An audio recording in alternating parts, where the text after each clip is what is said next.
Langit Jakarta sore itu diselimuti warna jingga, menciptakan bayangan panjang di lorong-lorong pasar. Raka melangkah dengan ransel tua di punggung, menyusuri jalanan yang ramai dengan pedagang kaki lima. Bau keringat bercampur aroma kain baru memenuhi udara. Di antara lalu lalang orang, matanya menangkap sosok Pak Hasan, seorang pria parubaya dengan senyum ramah yang sudah menunggunya di depan toko kain sederhana. "Akhirnya sampai juga kau, Nak," ucapnya, menepuk bahu Raka. Pemuda itu membalas dengan anggukan, menghirup dalam-dalam udara kota yang jauh berbeda dari tanah kelahirannya. Ia tidak tahu bahwa langkahnya ke Jakarta akan membawanya pada pertarungan yang menguji batas dirinya. Malam mulai merayap saat Raka duduk di teras kecil belakang toko, menikmati secangkir teh hangat yang disuguhkan Pak Hasan. Lelaki tua itu berbicara tentang kerasnya kehidupan pasar, tentang preman-preman yang tak segan merampas milik orang lemah. Raka mendengarkan dalam diam, jemarinya meremas cangkir tanah liat dengan tenang. Dalam hati, ia tahu, dunia seperti ini tidak jauh berbeda dari kisah-kisah silat yang kakeknya ceritakan di kampung. "Besok pagi kau ikut aku ke pasar, lihat sendiri bagaimana keadaan di sini," ujar Pak Hasan. Raka hanya mengangguk, pandangannya menembus kegelapan malam, menyimpan tekad yang belum terucap. Fajar menyingsing di balik gedung-gedung beton, menyiramkan cahaya ke lorong-lorong sempit pasar. Hiruk-pikuk mulai mengisi udara saat pedagang membuka lapak dan para pembeli berdatangan. Raka mengikuti langkah Pak Hasan melewati kios-kios kain yang berjejer, mengamati interaksi pedagang yang sibuk menata barang dagangan mereka. Di tengah suasana yang hidup, samar-samar terdengar suara bentakan kasar. Sekelompok pria berbadan tegap melangkah angkuh di antara kerumunan, menendang keranjang dagangan seorang ibu tua hingga isinya berserakan.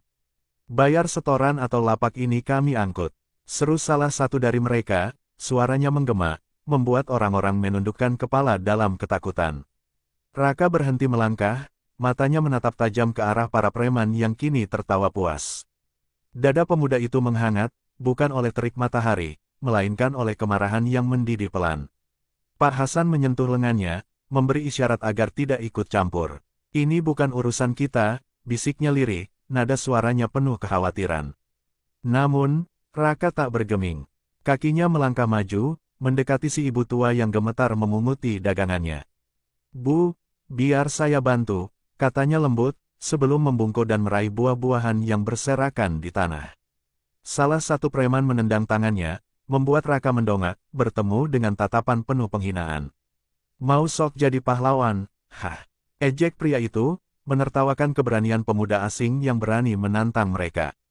Raka tidak menjawab, hanya ada satu cara untuk menghadapi kesewenang-wenangan, dan ia siap melakukannya. Sejenak, waktu terasa melambat. Raka bangkit perlahan, menatap lurus ke arah preman yang berdiri di hadapannya. Mata pemuda itu tak menyiratkan ketakutan, justru ada ketenangan yang berbahaya di sana. Kerumunan mulai menjauh, menyadari bahwa sesuatu akan terjadi. Preman yang tadi menendangnya maju selangkah, meraih kerah bajunya dengan kasar. "Kau pikir siapa dirimu?" Suaranya rendah, dipenuhi ejekan. Raka tak menjawab. Dalam sekejap, tangannya bergerak cepat, mencengkeram pergelangan lawannya dan memutarnya dengan gerakan halus namun bertenaga. Terdengar suara erangan kesakitan saat tubuh besar itu terhuyung ke samping, nyaris jatuh ke tanah. Tawa yang semula memenuhi udara mendadak lenyap. Beberapa preman lain saling pandang, tak percaya apa yang baru saja terjadi. Mereka terbiasa menghadapi ketakutan, bukan perlawanan. Pemimpin mereka, seorang pria berambut cepak, dengan bekas luka di pelipis, melangkah ke depan. "Kau cari mati, bocah." Suaranya berat, mengandung ancaman. Raka tetap diam, tangannya mengepal perlahan, menyesuaikan napasnya seperti yang diajarkan oleh Romo Sentanu di perguruan silat Madiun. Bayangan latihan bertahun-tahun terlintas di benaknya, setiap pukulan, setiap gerakan yang diasah hingga sempurna. Ia tahu, setelah ini tak ada jalan mundur. Tanpa peringatan, pemimpin preman itu mengayunkan tinjunya. Cepat, kuat, dan berbahaya. Tapi bagi Raka, serangan itu seperti gerakan yang telah ia hafal di dalam kepalanya. Ia menggeser tubuhnya sedikit ke samping, membiarkan pukulan itu meleset hanya beberapa jengkal dari wajahnya. Dalam waktu yang sama, sikunya bergerak naik, menghantam rahang lawan dengan presisi mematikan. Tubuh besar itu terhentak ke belakang, jatuh berlutut dengan mata membelalak. Seisi pasar terdiam, Hanya suara napas berat dan detak jantung yang terdengar jelas di telinga mereka. Salah satu preman lain berteriak marah, langsung menerjang dengan ayunan kayu di tangannya. Raka menghindar ke samping, lututnya terangkat, menghantam ulu hati lawannya hingga napas pria itu tersengal. Dua orang lagi maju bersamaan, mencoba mengunci gerakannya. Raka berputar cepat, menggeser kaki ke tanah, menggunakan tenaga dari pinggangnya untuk melepaskan tendangan rendah yang mengenai lutut salah satu dari mereka. Pria itu terjatuh seketika, yang satu lagi mencoba memukul, tapi Raka sudah lebih dulu menangkap pergelangannya dan memelintirnya ke belakang, membuatnya menjerit kesakitan. Kerumunan yang tadi hanya menonton mulai berbisik. Ada rasa kagum bercampur ketakutan melihat seorang pemuda sendirian menghadapi para penindas yang selama ini mereka takuti. Namun bagi Raka, ini bukan soal pamer kekuatan. Ini adalah janji yang ia pegang sejak kecil, bahwa dirinya tidak akan pernah membiarkan ketidakadilan terjadi di depan matanya tanpa bertindak. Ia berdiri tegak di tengah pasar, napasnya teratur, tatapannya tajam ke arah sisa preman yang masih berdiri.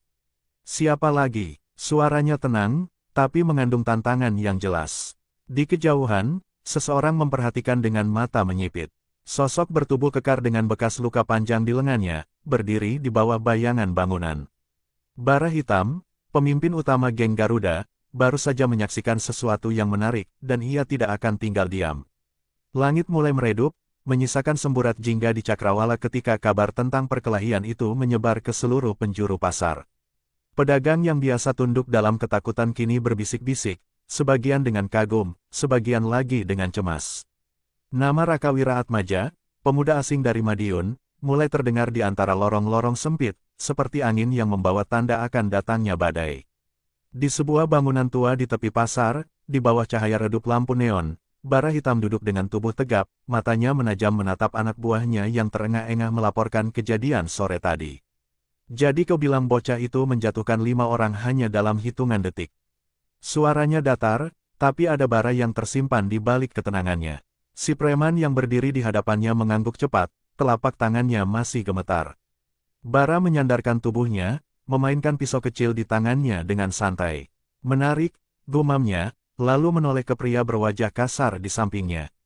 Panggil semua orang, kita pastikan bocah itu tahu siapa yang berkuasa di sini. Sementara itu, di toko Pak Hasan, Raka duduk di depan meja kayu sederhana, merendam tangannya dalam air dingin. Sendi-sendi jarinya terasa nyeri setelah pertarungan tadi, tapi pikirannya jauh lebih sibuk daripada tubuhnya. Apa yang kau lakukan tadi, itu gila, suara Pak Hasan terdengar cemas.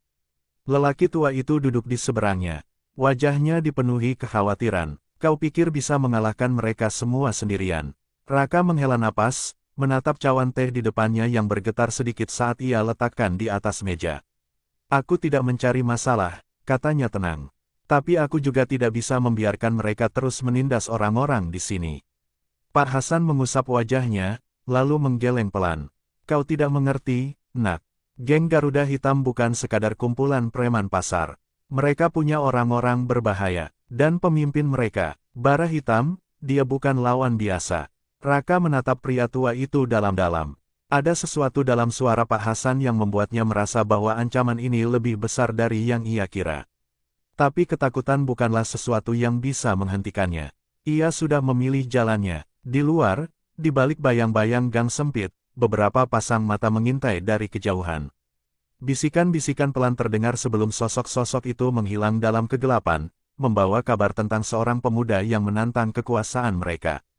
Malam ini, udara Jakarta terasa lebih berat dari biasanya. Sesuatu yang besar sedang bergerak.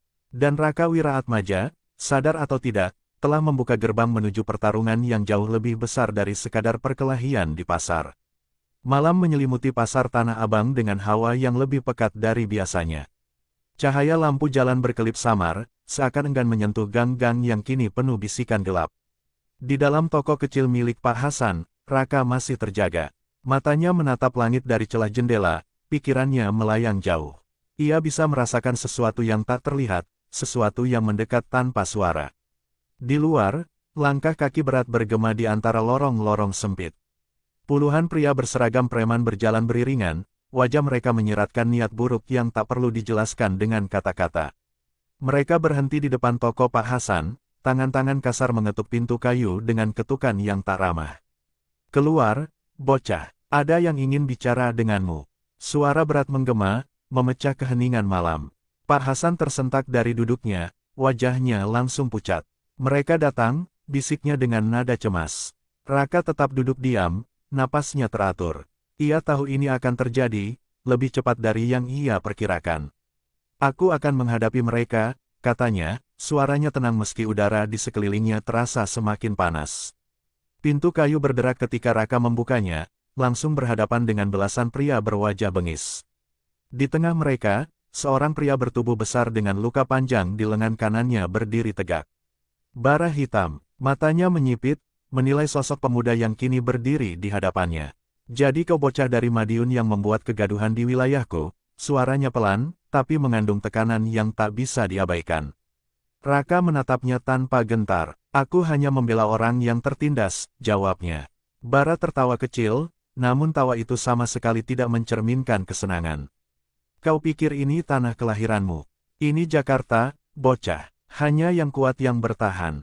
Ia melangkah mendekat, matanya berkilat tajam. "Aku beri kau satu kesempatan. Pergi dari sini. Jangan pernah kembali." Raka tidak bergerak. Kata-kata itu bukanlah sesuatu yang bisa mengubah jalannya. "Aku tidak mencari musuh. Tapi kalau kau ingin menindas orang lain, aku tidak akan diam." Senyum Bara menghilang. Dalam sekejap, tangannya melesat cepat, mencoba mencengkeram kerah baju Raka. Namun, pemuda itu sudah lebih dulu menggeser tubuhnya, membuat gerakan itu hanya menangkap udara kosong. Bara menyipitkan mata, menarik, gumamnya, lalu memberi isyarat. Dalam hitungan detik, para preman langsung mengepung, menutup setiap celah untuk melarikan diri. Napas malam yang dingin berubah menjadi panas oleh ketegangan yang menggantung di udara. Raka mengencangkan kuda-kudanya. Ia tidak akan mundur. Malam itu, di bawah langit Jakarta yang kelam, perang antara satu pemuda dan puluhan preman pun dimulai. Tak ada suara selain angin yang berdesir pelan di antara lorong-lorong sempit pasar Tanah Abang. Puluhan mata liar menatap tajam, mengelilingi satu sosok yang berdiri tenang di tengah lingkaran. Bara hitam menyilangkan lengannya, menyaksikan pemandangan itu dengan senyum tipis. "Aku ingin lihat seberapa tangguh bocah kampung ini," suaranya terdengar santai, tapi penuh bahaya. Tanpa aba-aba, seorang preman bertubuh kekar melesat lebih dulu, tinjunya melayang cepat ke arah wajah Raka. Tapi pemuda itu bergerak seolah membaca serangan sebelum terjadi. Dengan satu langkah gesit, ia menghindar ke samping, lalu mengayunkan siku ke leher lawan. Tubuh besar itu terhuyung, sebelum terjatuh mencengkeram tenggorokannya, terbatuk keras. Tak ada waktu untuk bernapas. Dua pria lain maju bersamaan, mencoba menangkapnya dari dua arah.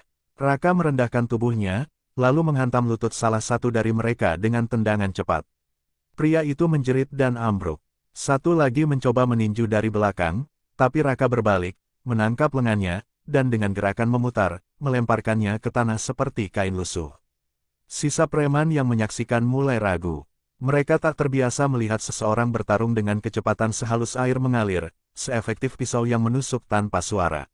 "Apa kalian takut pada satu orang?" Suara Bara terdengar tajam. Mereka ragu sejenak, tapi perintah pemimpin mereka lebih kuat daripada ketakutan yang mulai menggerogoti hati. 5 orang langsung menerjang sekaligus, masing-masing membawa kayu dan rantai besi. Kali ini, Raka tak bisa hanya menghindar. Kayu pertama meluncur ke arahnya, ia menangkapnya dengan kedua tangan, lalu memutarnya cepat hingga mengenai dada pemiliknya sendiri. Seorang pria dengan rantai mencoba mengayunkan senjatanya, tapi Raka melompat ke depan, masuk ke dalam jarak serangannya, lalu menghantam dagunya dengan telapak tangan. Gigi pria itu berbunyi nyaring saat rahangnya terkunci. Namun, serangan tak berhenti. Satu kayu menghantam punggung Raka, membuatnya terhuyung. Rasa nyeri menjalar di tubuhnya, tapi ia menggertakkan gigi, menahan rasa sakit. Ia tahu ia tak bisa menunjukkan kelemahan. Jika ia jatuh, maka tak ada lagi yang bisa menghentikan Bara dan anak buahnya menindas penduduk pasar. Dengan napas yang masih stabil, Raka berdiri tegak. Tangannya sedikit bergetar, bukan karena takut, tapi karena adrenalin yang mulai mendidih.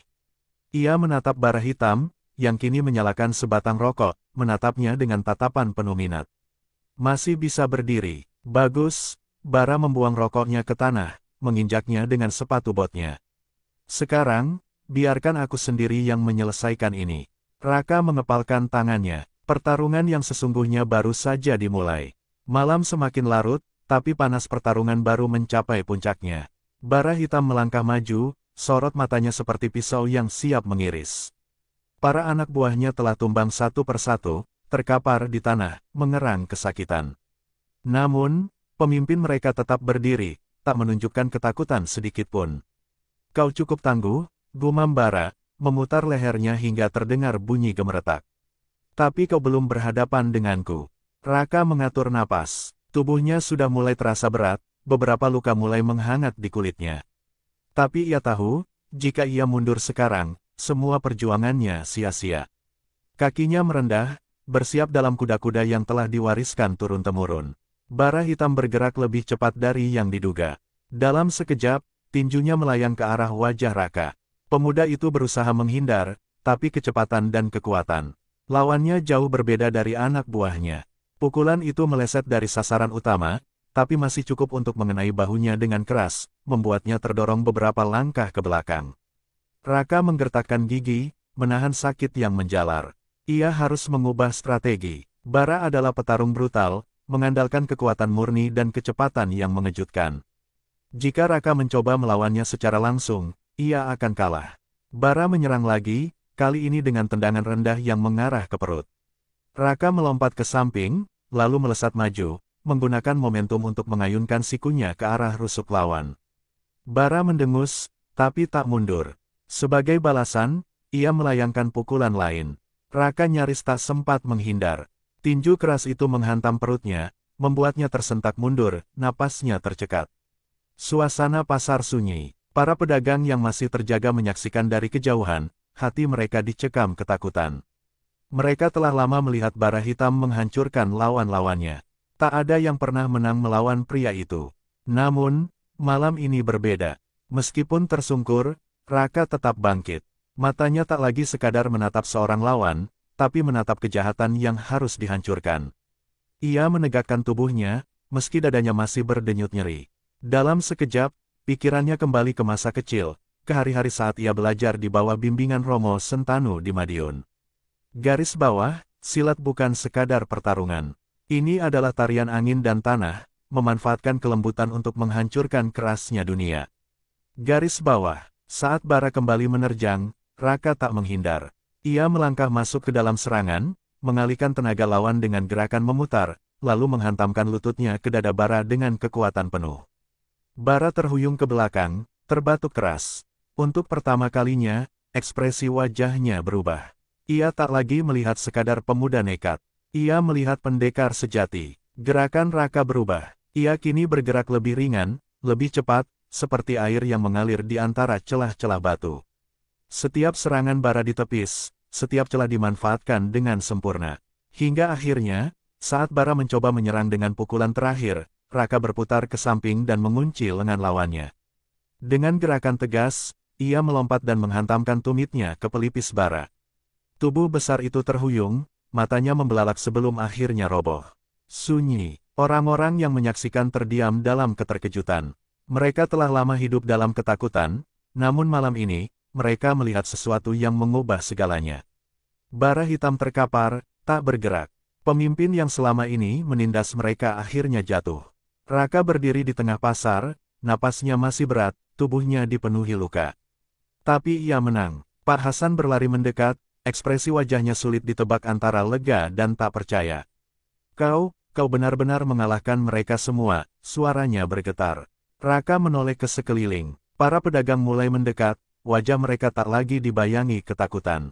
Mereka melihatnya bukan sebagai orang luar, bukan sebagai pemuda asing, tapi sebagai seseorang yang telah mengembalikan keberanian mereka.